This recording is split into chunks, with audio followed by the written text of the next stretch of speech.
Haleluya adik-adik, sebelum kita memulakan pelajaran, mari kita pejamkan mata, jabatkan tangan, kita sama-sama doa dalam hati.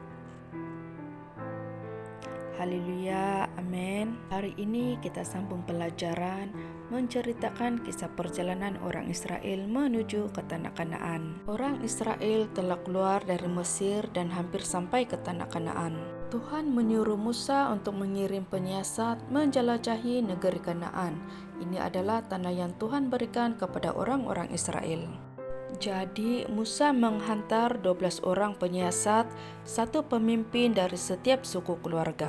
Musa memberitahu mereka untuk melihat bagaimana tanah itu dan adakah orang yang tinggal di sana kuat atau lemah, sedikit atau banyak. Musa mempunyai banyak persoalan, adakah tanah itu baik atau buruk, adakah kota tempat mereka tinggal di kem atau benteng, adakah tanah itu baik untuk bertani dan adakah di sana terdapat pokok. Musa menyuruh 12 penyiasat untuk mengintip seluruh negeri selama 40 hari. Setelah mereka mendaki gunung, tibalah mereka di negeri Kanaan.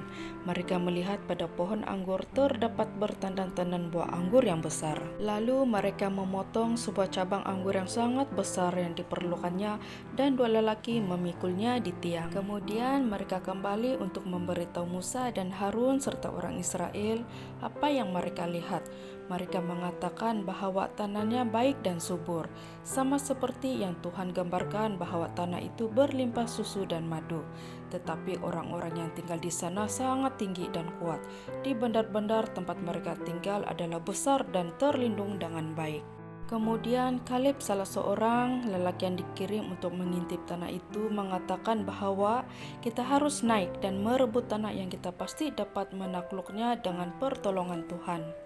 Tetapi 10 penyiasat lain tidak bersetuju dan berkata, kita tidak boleh menantang orang yang lebih kuat daripada kita. Kita kelihatan seperti belalang berbanding mereka. Mendengar kata-kata 10 penyiasat itu telah membuat orang Israel takut dan mereka menangis sepanjang malam. Mereka memikirkan Musa dan Harun telah membawa mereka ke tanah Kanaan untuk mati. Orang Israel mengatakan, mari kita memilih pemimpin baru dan kembali ke Mesir. Yosua dan Kaleb mengoyakkan pakaian mereka dan berkata lagi, tanah yang kami jelajahi tanahnya sangat baik. Jika Tuhan berkenan, Dia akan memberikannya kepada kita.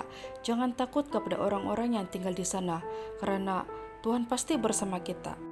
Tuhan berbicara kepada Musa berapa lama orang-orang ini tidak percayakannya. Tuhan mengancam untuk membinasakan semua orang, tetapi Musa mendesak Tuhan untuk mengampuni mereka. Lalu Tuhan mengampuni mereka sesuai permintaan Musa. Oleh kerana Kaleb dan Yosua benar-benar mengikuti Tuhan, Tuhan memutuskan untuk membiarkan mereka memasuki tanah yang dijanjikan. Tuhan mengatakan bahwa orang Israel yang tidak mempercayainya akan mengembara di padang gurun 40 tahun dan mereka tidak akan memasuki tanah yang dijanjikan. Semua mata-mata yang pergi mengintai tanah itu mati sebelum cedera kecuali Yosua dan Kaleb. Dari cerita ini kita dapat mempelajari untuk taat setia kepada perintah Tuhan dan percaya barulah mendapat upah seperti Yosua dan Kaleb. Kita harus berpegang teguh kepadanya seumur hidup kita. Oke adik-adik, sampai di sini saja pelajaran kita. Semoga adik-adik paham pelajaran yang telah disampaikan. Oke, sebelum itu mari kita pejamkan mata, jabatkan tangan, kita sama-sama doa dalam hati. Haleluya, amin.